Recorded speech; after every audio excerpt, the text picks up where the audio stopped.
four of them in particular that came in very handy for the ancient people.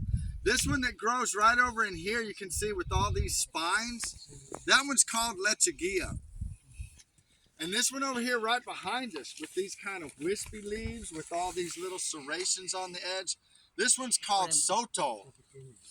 And then here's obviously this, everybody's familiar with this prickly pear. That was a handy plant back then. And then the fourth plant we'll talk about, there's a couple of them way up on the ridge line across this little canyon from us. You can see a little stump with a big ball of spikes growing out of them. And that's a yucca. There's a couple of them right over there.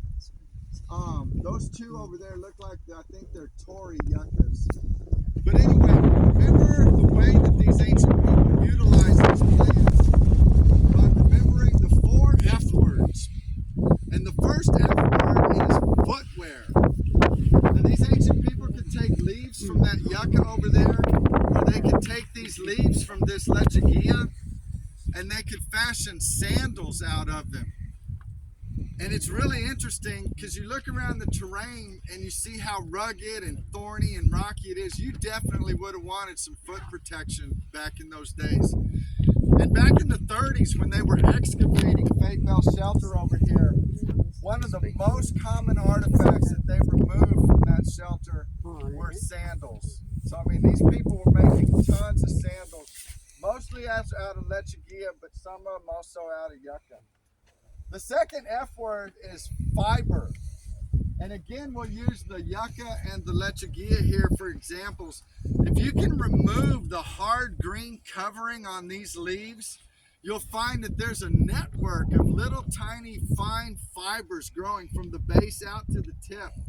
And you can peel them apart almost like string cheese.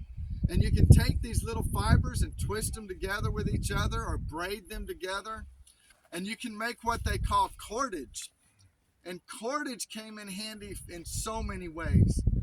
One of the ways you can see in the headquarters, if you ever get to visit the museum up here, is these ancient people made nets and snares for trapping animals for food out of cordage made from lechuguilla and yucca.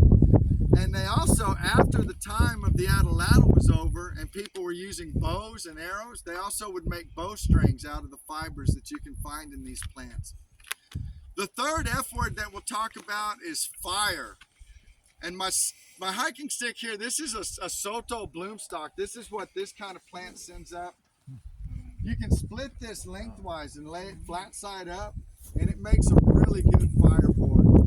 And you can take another bloomstalk from this same plant or a bloomstalk from that yucca up there, and it makes a really good spindle.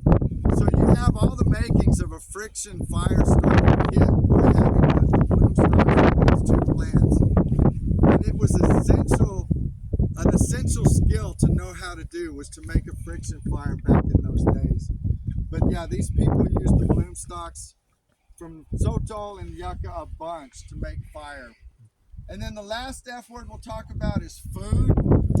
The prickly pear here grows some nice purple fruits in the summertime called tunas. And the fresh green pads that grow on the cactus are called nopalitos. And both the tunas and the nopalitos are excellent food sources, but you have to get all the thorns out of them. You just have to. They can be dangerous to eat if you don't, because those little hair-like thorns, if they get kind of stuck in the back of your throat, they can irritate the lining of your throat, kind of close up your airways. So you got to be careful eating them and make sure you get the thorns out of them. But at the base of this Soto plant, and also at the base of these lechuguilla plants over here, there's these big bulbs, or what they call the hearts of these plants.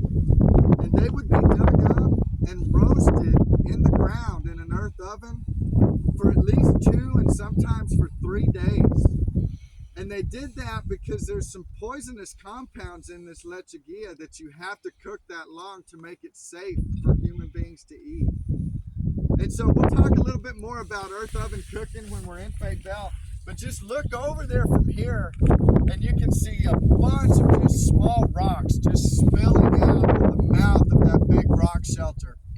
Those small rocks are all evidence of earth oven cooking that was taking place in there for thousands of years. So And like I said, we'll talk a little bit more about how they made and used earth ovens. But just when we get in there, it's shocking how much fire-cracked rock there is in the shelter, and how many thousands of years people must have been living in there to build up that much debris from earth oven cooking.